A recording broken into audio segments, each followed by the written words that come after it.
ভয়াবহ একটা পরিস্থিতি হবে গো, উপায় থাকবে না, উপায় থাকবে না, উপায় থাকবে না, উপায় থাকবে না। মানুষ যখন জাহান্নামে যাবে আর বলবে আল্লাহ একটু পানি দেন, কলিজা ফেটে যায়। একটা দুইটা দিন নয় গো, 1000 বছর শুধু পানি পানি পানি পানি বলে চিৎকার দিবে। আল্লাহ কোনো জবাব দেয় না, জবাব দেয় না রে। 1000 বছর পরে আল্লাহ বলবে ফেরেশতারা রে, নাফরমানটা কি চায়? ফেরেশতারা কয় আল্লাহ 1000 বছর ধরে খালি একটাই কয় পানি দিতেন। আল্লাহ কয় নাফরমানে পানি চায়, পানি চায়, ইল্লা হামিমা ওয়া গাসসাকা। আল্লাহ বলেন পানি দে, পানি দে, পানি দে, ইল্লা হামিমা ওয়া গাসসাকা। এমন একটা পানি সেদিন আপনি আমাকে দেওয়া হবে যেই পানিটা ইল্লা হামিমা ওয়া গাসসাকা, আমাদের শরীরের রক্ত পুজ বিষাক্ত পানিগুলা আগুনে পুড়ে পড়ে যে শরীর থেকে পুজ বাহির হইছে, এই পুজগুলা জাহান্নামের নিচে টকবক টকবক আগুনে করতে থাকবে। এই পানিগুলা লোহার পেয়ালায় লইয়া আল্লাহ বলবে দে নাফরমানরে পানি পান করায়া দে। নাফরমানে 1000 বছর পানির জন্য পিপাসা, সেদিন ঠান্ডা পানি না গরম পানি একবারও তার দেখার সময় নাই। যেই মাত্র পানি দিল রে, পানিটা পান করার সাথে সাথে দুনিয়ার গরম পানি না, এটা জাহান্নামের আগুনের গরম। এই পানিটা যখন তার মুখের ভিতরে নিল পান করার জন্য, জিহ্বা সহ গলা সহ ভিতরের নারী বুড়ি যা আছে সব গলে গলে গলে গলে পায়খানার রাস্তায় বাহির হয়ে যাবে। জাহান্নামীর একটা চিৎকার দিয়ে বলবে মালিক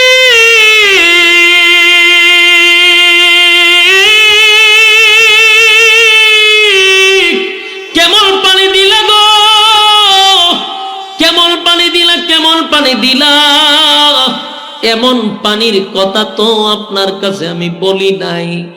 1000 বছর ধরে পানি পানি পানি পানি বলে চিৎকার দিলাম, আল্লাহ এমন একটা পানি দিলেন যে ব্যথা বাড়ায়া দিলেন, কষ্ট বাড়ায়া দিলেন, কলিজা ছিদ্র হয়ে গেল, ভিতরের নারী বুড়ি গুলি গলে গেল।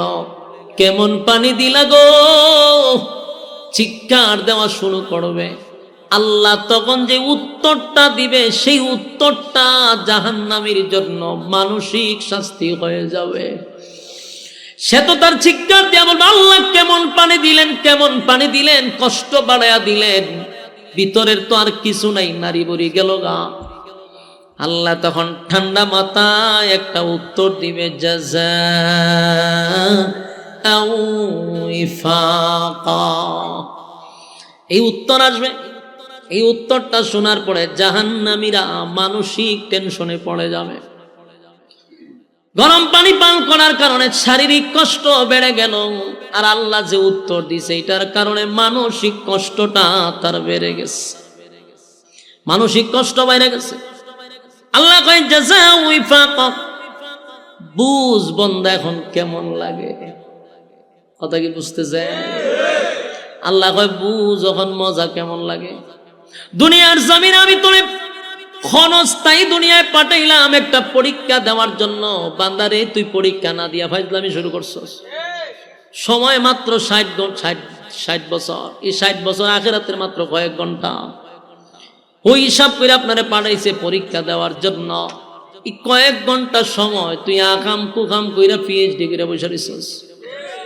দুনিয়ায় তোরে দিলাম পরীক্ষার কোনো পরীক্ষা দেওয়ার জন্য। তুই যত আকামের রাজনীতি করলি, যত আকাম কুকামের পিএইচডি করলি, তোরে তো আমি দুনিয়ায় পানি দিছি, ঠান্ডা পানি, গরম পানি, মিষ্টি পানি, শরবত বানায়া খাওয়াইছি, কিন্তু আমার নাফরমানি করলি, আমি আল্লাহর গোলামি করলি না, নবীর তরিকায় চললি না।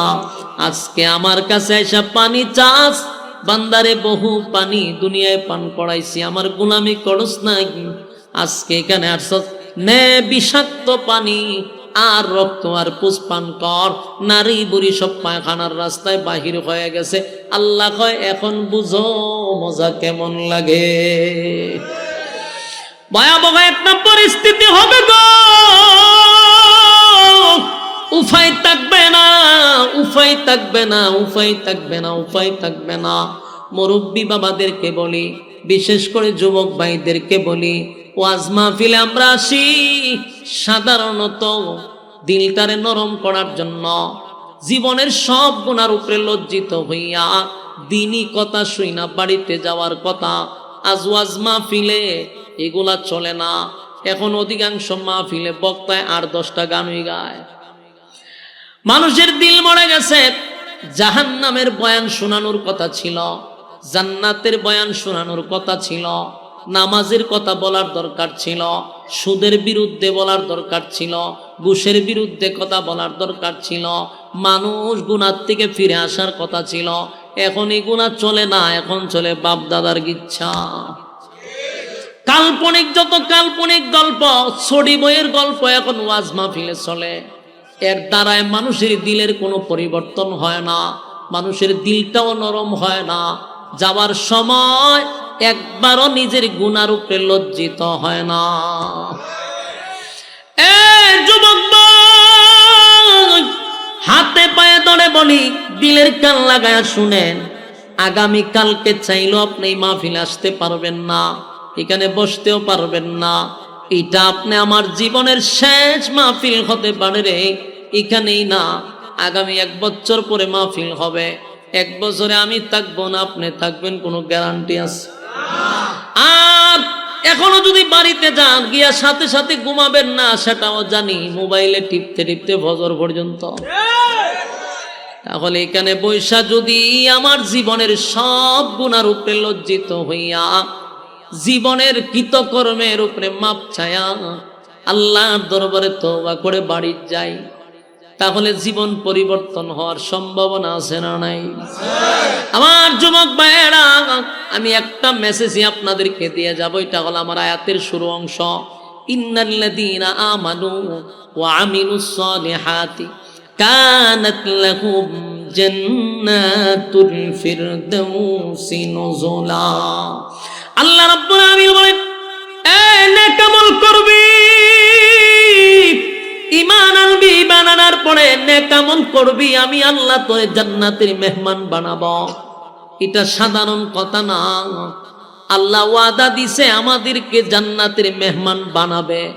শর্ত হলো ঈমান আর নেক আমল। কথা হয় না? ঈমান বলতে কি বুঝলাম একটু আগে বুঝাইছি, যে সুদও খায় নিজের ঈমানদার দাবি করে, ঘুষও খায় নিজের ঈমানদার দাবি করে, এমন ঈমানদার নয়। আরেকজনের জায়গা দখল করে বসে আছে, এরকম ঈমানদার।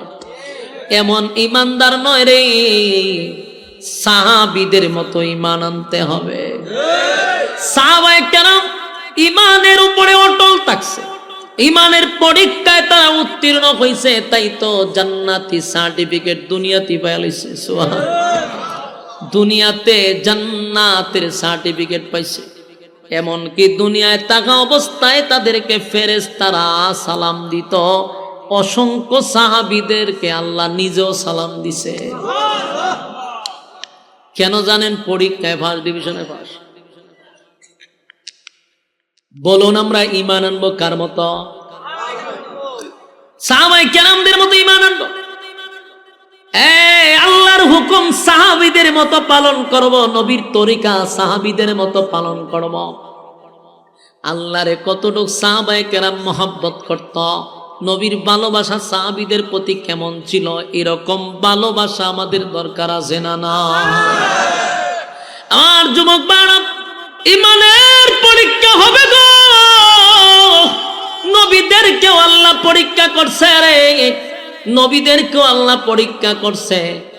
দাউদ নবীরে পরীক্ষা করছে, আইয়ুব নবীরে 18 বছর পরীক্ষা করছে। এরপরে জাকারিয়া নবীরে করাতের নিচে টুকরা করে আল্লাহ পরীক্ষা করছে। ইব্রাহিম খলিলুল্লাহরে বারবার পরীক্ষা করছে। নূহ পয়গম্বরে 950 বছর পরীক্ষা করছে। আমাদের নবীর উপর মুসিবত পরীক্ষা গেছিনি, খাদা হয় না? তাহলে নবীদের উপরে যদি পরীক্ষা হয়, তোমারে আর আমারে পরীক্ষা ছাড়া ছেড়ে দিব? পরীক্ষা হবে গো, ইমানের পরীক্ষা হবে।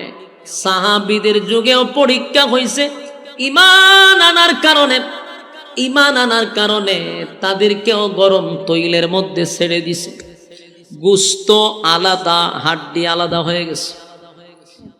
এরপরও তারা ইমান ছাড়ে নাই, পরীক্ষা দিছে, ইমানের পরীক্ষা।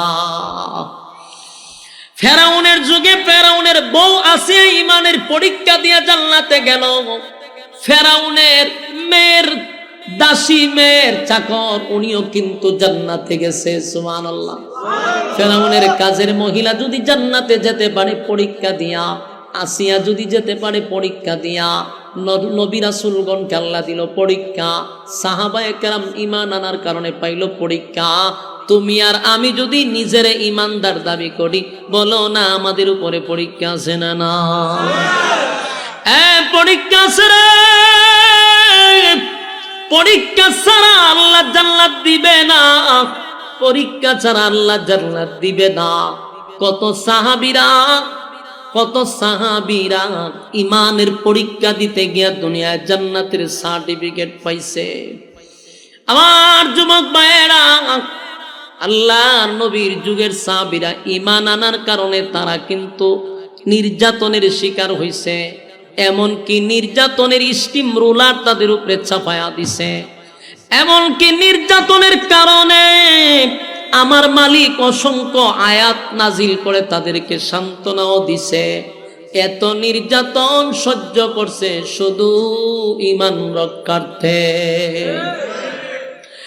হযরত বেলাল হাবশী ঈমান আনছে, অপরাধ একটাই, জিহ্বা পর্যন্ত পেরাক মারা হইছে। নাউজুবিল্লাহ। জিহ্বাটারে টান দিয়া পেরাক মারছে। পেরাক জানে আল্লাহ আল্লাহ না বলতে পারে। হযরত খাব্বাব রাদিয়াল্লাহু তাআলা আনহু কালো একজন সাহাবী, বেলাল ছিল কালো সাহাবী। এই কয়েকটা কালো আছে আল্লাহর কাছে তাদের বড় দাম। লুকমানে হাকিম একজন কালো, খাব্বাব রাদিয়াল্লাহু তাআলা আনহু উনিও কালো, বেলাল উনিও ছিলেন কালো, কিন্তু এদের দাম আল্লাহর কাছে অনেক বেশি। খাব্বাব রাদিয়াল্লাহু তাআলা আনহু কালেমা পড়ার কারণে ওনার পিছন দিক দিয়া কোনো গোশত ছিল না। গরম গরম গরম কয়লার মধ্যে ওনার শোয়া রাখত। শরীরের গোশত খসে খসে জমিনে পড়ে যেত। শুধু একবার কালেমা চারার জন্য এত নির্মম নির্যাতন। এরপরও বলছে এক আল্লাহ। সুবহানাল্লাহ। হযরত বেলালের গলার মধ্যে রশি লাগাইয়া মদিনার অলিতে গলিতে টেনে টেনে নিয়ে গেল। কালো বিলালটা যেন লাল হয়ে গেছে। একটাই অপরাধ রে, কালেমা পড়ছে। কত নির্যাতন, কত নির্যাতন, কিন্তু জবান দিয়া বলছে এক আল্লাহ। ফেরাউনের বউ পর্যন্ত এই পরীক্ষায় উত্তীর্ণ হইল। ফেরাউন্না ছিল, নাম ছিল পেরাক ফেরাউন। কি ফেরাউন? আসিয়া যখন কালেমা চারে না, মুসার আল্লাহর উপরে ঈমান আনছে। ফেরাউন্না কয় আমি তুই খোদা, আমার উপরে আবার কেউ খোদা আছে নাকি? আসিয়া রে তুমি কি আমারে খোদা মানো না? আসিয়া কয় কোনো অ্যাঙ্গেলে তুই খোদা না, তুই হইলি একটা দুশমন এবং জালেম ফেরাউন। ফেরাউনের মেজাজ গেছে গরমে। ফেরাউন আসিয়ার উপরে নির্যাতন শুরু করল। অপরাধ একটাই, এক আল্লাহর উপরে ঈমান আনছে। আল্লাহ কয় যখন আসিয়ার ঈমানের জজবা বেড়ে গেছে, আমি আল্লাহ আসিয়ারও ছেড়ে দেই নাই, ঈমানের পরীক্ষা নিয়েই জান্নাত দিছি। ফেরাউন আসিয়ারে যখন মারার জন্য ধরল, ফেরাউন না হামাইন্নারে কয় দোস্ত কি করব? হামানে কয় তোর বউরে আগে উলঙ্গ করে দে, নাউজুবিল্লাহ। আসিয়া ছিল লজ্জা, প্রচন্ড লজ্জা পাইতো উনি, এত শর্মিন্দা মহিলা ছিল। 4 জন মহিলার মধ্যে আসিয়া একজন। গোটা পৃথিবীতে 4 জন মহিলারে আল্লাহ সালাম দিছের মধ্যে আসিয়া, আর 4 জন মহিলা জান্নাতের শ্রেষ্ঠ মহিলার মধ্যে আসিয়া একজন ফেরাউনের বউ। আল্লাহর নবী জান্নাতে যাদের সঙ্গে বিবাহ হবে এর মধ্যে একজন হলো আসিয়া, সুবহানাল্লাহ। সেই আসিয়ারে উলঙ্গ করার জন্য হামানে বুদ্ধি দিছে। ফেরাউনে আসিয়ারে উলঙ্গ করার জন্য নিয়ে গেছে।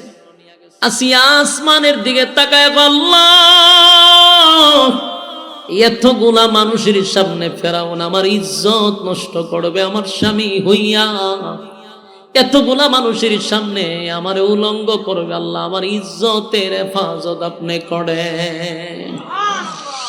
আল্লাহ বলে, জিবরাইল, আমার আসিয়া আমার কাছে ইজ্জতের ভিক্ষা চায় রে, জান্নাতের পোশাক আমার আসিয়া শরীরে লাগায়া দেয়। ফেরাউন এত নির্যাতন শুরু করলো। আসিয়ার হাতে একটা পেরাক মারছে, কাঠের সঙ্গে লাগায়া দিছে। এইদিকে আর একটা পেরাক মাইরা কাঠের লগে লাগায়া দিছে। 2 পায়ে 2টা পেরাক মারছে। এরপরেও আসিয়া ফেরাউন রে খুদা মানে না। ফেরাউন বারবার বলে, বিবি রে, এখনো সময় আছে, আমারে খুদা মান ছেড়ে দিব। এবার আসিয়া মুখ টুট লড়াইয়া কি যেন বলে। ফেরাউন আসিয়ার কানের টুটের কাছে গিয়া কান লাগাইছে, লাগায়া দেখে আসিয়া আল্লাহ আল্লাহ বলে ডাকতেছে। ফেরাউনের মেজাজ গেছে গরম হইয়া, কয়, হামাইন্না রে, আমার বউরে উলঙ্গ করলেও কালেমা ছাড়ে না। হামাইন্না বুদ্ধি দিছে, চামড়া গুলি টেনে টেনে ছিঁড়ে ফেল, তাহলেই যন্ত্রণা সহ্য না করতে পেরে কালেমা পড়বে। চিন্তা করেন, ফেরাউন আসিয়ার শরীরের চামড়া গুলি টেনে টেনে ছিঁড়তেছে। একটা জীবন্ত মানুষের চামড়া তুললে কেমন লাগবে? কিন্তু আসিয়া আসমানের দিকে তাকায় বলে, মালিক,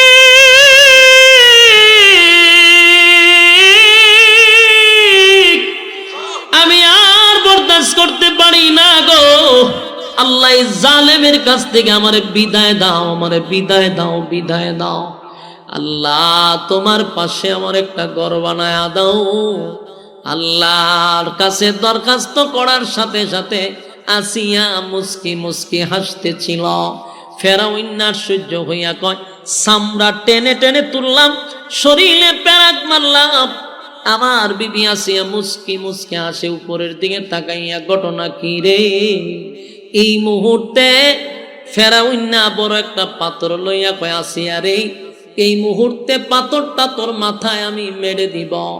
মরার সময় মিথ্যা কথা কইস না, ক তুই কেরে মুস্কি মুস্কি হাসস। ফেরাউনের বউ আসিয়া বলে, এই ফেরাউন শুন, আমি আমার আল্লাহর কাছে দরখাস্ত করছি, মালিক তোমার পাশে আমার একটা ঘর বানায়া দাও, জান্নাতের পাশে তোমার পাশে একটা ঘর বানায়া দাও। আমার মালিক আমার জন্য ঘর বানাইয়া আমার চোখের সামনে জান্নাতটা ধরে রাখছে। দেখা দেখা আমি আর লোভ সামলাইতে পারতেছি না, তাই তো মুস্কি হাসতেছি। সুবহানাল্লাহ। যুবক ভাই, ফেরাউন বরদাস্ত করতে পারে না, বিশাল একটা পাথর দিয়া আসিয়ারে হত্যা করছে। একটা মাত্র অপরাধ, আসিয়া ঈমান আনছে কার উপরে? আর এমন ঈমান আনলো, আল্লাহর সাথে সাথে পরীক্ষা নিল। পরীক্ষায় আসিয়া 5 ডিভিশনে পাস করলো। আল্লাহ জান্নাতে আসিয়ার জন্য ঘর বানাইল।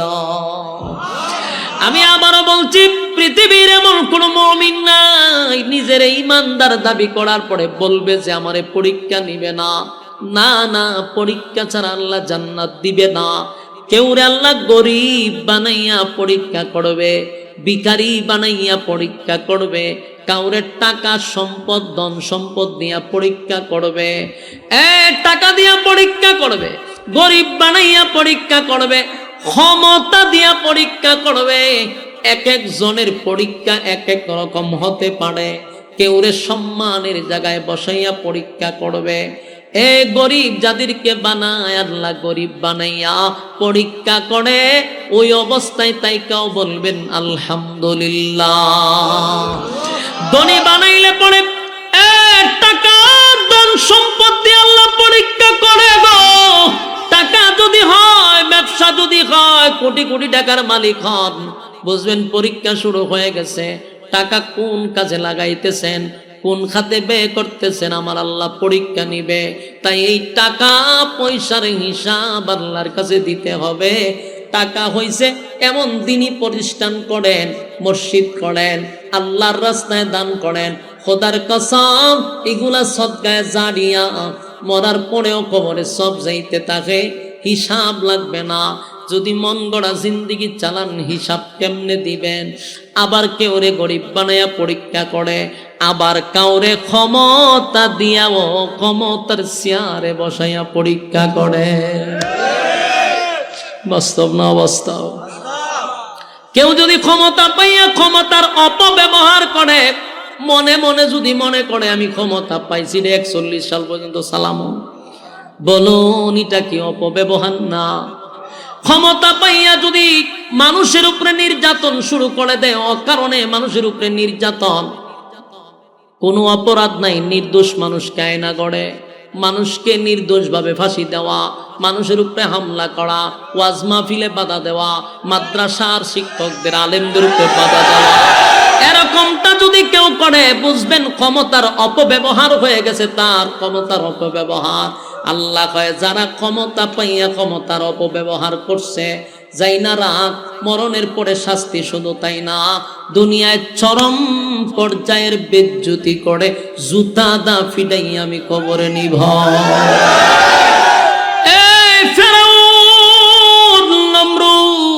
আল্লাহ তাদেরকেও ক্ষমতা দিছে রে, ক্ষমতা দিছে, ক্ষমতা দিছে। নমরুদ রে গোটা পৃথিবীর রাজত্ব দিছিল। নমরুদ রাজত্ব পাইয়া নিজের খোদা দাবি করছে। আল্লাহ কয় দুনিয়াতে আগে জুতা দা ফিডাইছি, তারপরে তারে খবরে নিছি। ফেরাউন নিজের খোদা দাবি করছে, আমার আল্লাহ কয় নীল নদে ফালাইয়া আগে সুবাইছি, তারপরে কবরে নিছি। বুশরে আমেরিকার প্রেসিডেন্টের দায়িত্ব দিল, উল্টা পাল্টা করার কারণে সাংবাদিকের জুতা দাগে ফিডাইছে। ওয়াং সাং সুচি মানুষের উপরে নির্যাতন শুরু করছে, তাই সেনাবাহিনীর জুতা দিয়া ফিডাইছে। এখন বাকি রইছিল বাংলাদেশের, তাইন্ডো সাইজ করা হইছে। শুধু আকাশে উড়ার কারণে হয় নাই, জমিন দিয়া গেলে ঠিকই হয়ে যাইত। এরপরে বাকি রয়েছে দাদা, দাদারও আল্লাহ সাইজ করবে। কথা হয় না? যারা দুনিয়ার জমিনে জুলুম করছে, কেউ রে আল্লাহ ছেড়ে দেয় নাই, কেউ রে ছেড়ে দেয় নাই। আল্লাহ কয় আমি ছাড় দেই, কিন্তু ছাইরা দেই না। আল্লাহ বলে বান্দা শুন, আমার দেওয়া হায়াত পাইয়া, আমার দেওয়া হায়াত পাইয়া আমারে দিলি না, মন গড়া জীবন যাপন করলি। ক্ষমতা দিছিলাম, ক্ষমতার অপব্যবহার করলি। সম্মান দিলাম, তাও তুই নিলি না। আমি আল্লাহ পরীক্ষা ছাড়া জান্নাতুল ফিরদাউস আমি তোরে দিব না। এই জন্য সর্বপ্রথম আল্লাহ বলেন ইল্লাল্লাযীনা আমানু। এক নাম্বার হলো ঈমান, দুই নাম্বার হলো ওয়ামিলুস সালিহাত, নেক আমল। দুই নাম্বার কি? দুই নাম্বার হলো নেক আমল। এই যে আপনারা গভীর রাত পর্যন্ত আরামের ঘুম হারাম করিয়া নরমাল বিছানাতে বসে আছেন, আমি আপনাদের সামনে যতগুলা কোরআনের আয়াত এই পর্যন্ত বলছি, প্রতিটা অক্ষরে অক্ষরে 10টা করে নেকি আপনার আমল নামায় গেছে। বলুন এই নেকির দরকার আছে না নাই? হাসরের ময়দানে কেউ একটা নেকি দিয়ে সাহায্য করবে না গো। একটা নেকি মা সন্তানরে দিবে না, বাবা সন্তানরে দিবে না। আমার কথা নয়, আল্লাহ কোরআনে বলেন ইয়াউমা ইয়াফিরুল মারউ মিন আখিহি ওয়া উম্মিহি ওয়া আবি ওয়া সাহিবাতিহি ওয়া বানি। কিয়ামতের কঠিন ময়দানে মা তার সন্তানের পরিচয় দিবে না, বাবা সন্তানের পরিচয় পরিচয় দিবে না, স্ত্রী স্বামীর পরিচয় দিবে না, স্বামী তার স্ত্রীর পরিচয় দিবে না, কেউ কারো পরিচয় দেয় না। কেন জানেন? যদি একটা নেকি ছেলে আমার কাছে চায় রে, কোথার থেকে দেব? স্বামী যদি একটা নেকি আমার কাছে যায়, কোথার থেকে দিব? এই জন্য ছেলেকে মা চিনার পরেও একটা নেকি দেয় না। অথচ পৃথিবীতে কোনো মা তার সন্তানরে একটা মশার কামড়ও দিতে চায় না। এত মায়া, এত মহব্বত, বালিশের পাশে বৈশা থাকে, একটা মশার কামড় খাইতে দেয় না। সেদিন ছেলে মার কাছে বলবে, মাগো একটা নেকির জন্য আল্লাহ আমার চিরস্থায়ী জাহান্নামে দিবে। ও মা, একটা নেকি দাও না, আমি আল্লাহর তরি জান্নাতে চলে যাই। মা সন্তানকে ভালো করে চিনবে, এটা আমার সন্তান। কিন্তু সেদিন একটা নেকি দিয়ে আপনারে সাহায্য করবে না। কেন জানেন? আমি যদি একটা নেকি দেখো, আমি একটা নেকির জন্য কার কাছে যাব রে? এই জন্য সেদিন সন্তানকে একটা নেকি দিবে না। এই জন্য আল্লাহ বলেন, হাসরের মাঠে কেউ কারো হবে না, কেউ কারো হবে না। আমাদেরকে অনেক সময় অনেক বক্তারা ওয়াজ শোনায়, আপনাদের কেউ শোনায়, হাসরের মাঠে অনেক পীর নাকি তার মরিদান্ডে নিয়ে জান্নাতে যাবে। এমন ওয়াজ শুনাইয়া শুনাইয়া আপনাদের ঘরের ছাগল আর গরু কিন্তু নিয়ে যায়, ঘরের মুরুগটাও নিয়ে যায়। আল্লাহর কসম, এই আয়াত হলো সাক্ষী। ইয়াউমা ইয়াফিরুল মারউ মিন আখিহি ওয়া উম্মিহি ওয়া আবি ওয়া সাহিবাতিহি ওয়া বানি। হাসরের মাঠে মা তার সন্তানের পরিচয় দিবে না, বাবা সন্তানের পরিচয় দিবে না। আমার প্রশ্ন হলো, মাতৃকা কি মাসির আদর বেশি? কথা হয় না? মা সন্তানের পরিচয় দেয় না, ফিরে বুঝি গিয়া হবে এটা আমার মরির। ফিরে তো আগে ইচ্ছা মতে হতকান বাদাম দিব, কয়টা গরু গাইছো তার কয়টা ছাগল গাইছো ক। মুরিদান নিবি পড়ে আগে আগে ক কয়টা ছাগল গাইছস। এই জন্য এগুলা বাউতা বাজি। বলুন কি বাজি? হাসরের মাঠে যদি কেউ সুপারিশ করে, যদি করে একমাত্র সুপারিশের মালিকানা পাবে আমাদের নবী। আল্লাহর নবীকে সুপারিশের অনুমতি দেওয়া হবে গো। হাসরের মাঠে কেউ সুপারিশের মালিক নয়, আল্লাহ অনুমতি দিবে শুধু আমাদের নবীরে। সেদিন আদম থেকে নিয়া ঈসা রুহুল্লাহ পর্যন্ত, খুব খেয়াল করে শুনবেন, 1 মিনিট বলে যায়, লেখা রাখেন কাগজে। কোনদিন কোনো বন্ড ফিরের কথা শুনবেন না। আল্লাহ রস্তে বলি, আমার কথাগুলি বালিশের সঙ্গে মাথা লাগায় শুনবেন।